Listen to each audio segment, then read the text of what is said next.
Hi, beloveds. I'm Tanya Melendez, and I am celebrating Black Psychics during the month of February. Myself, as a Black Psychic librarian, I want to share the stories of the women who have paved the way for the work that I do. So let's dive in.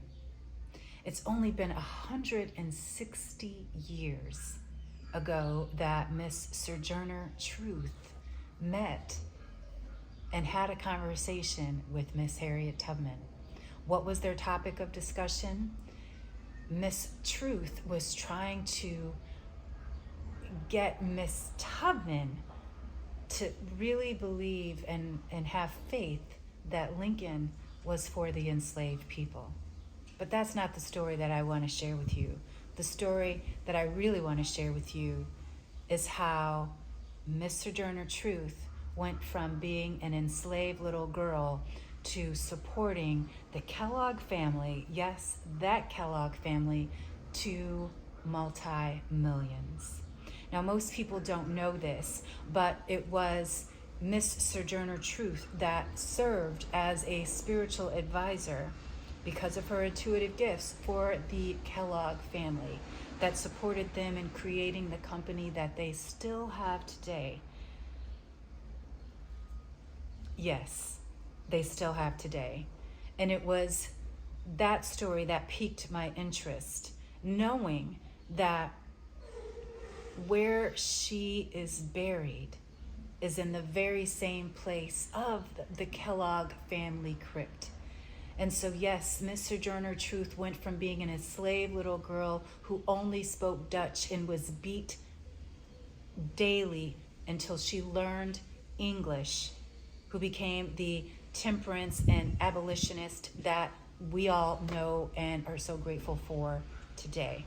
But did you know that she served as the spirit medium for the Kellogg family that supported them in growing and creating and growing the Kellogg family fortune that they still are reaping the benefits of today? So much so that they took the little girl from Holland to be buried in their family crypt.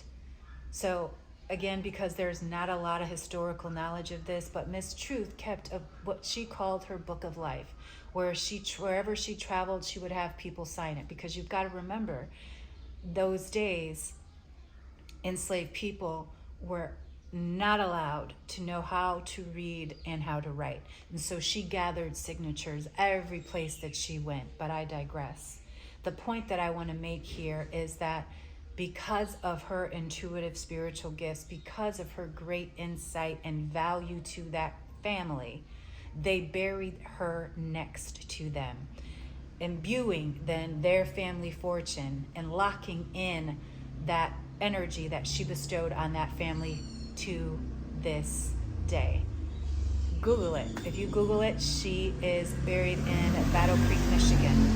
How did a little girl who only spoke Dutch get there? This is her story. This is her journey. I'll be sharing more stories like this of psychic Black women who have paved the way for me to do what I do today, and that we're still paying for. Go on this sacred journey with me as I celebrate Black psychics, from Miss Sojourner Truth and Harriet Tubman to Madame Marie Laveau and Miss Cleo to Tuba and all the other ones in between. I'm excited to share these stories with you because it's time that these stories of celebrating Black psychics are heard. Thank you. Ashe.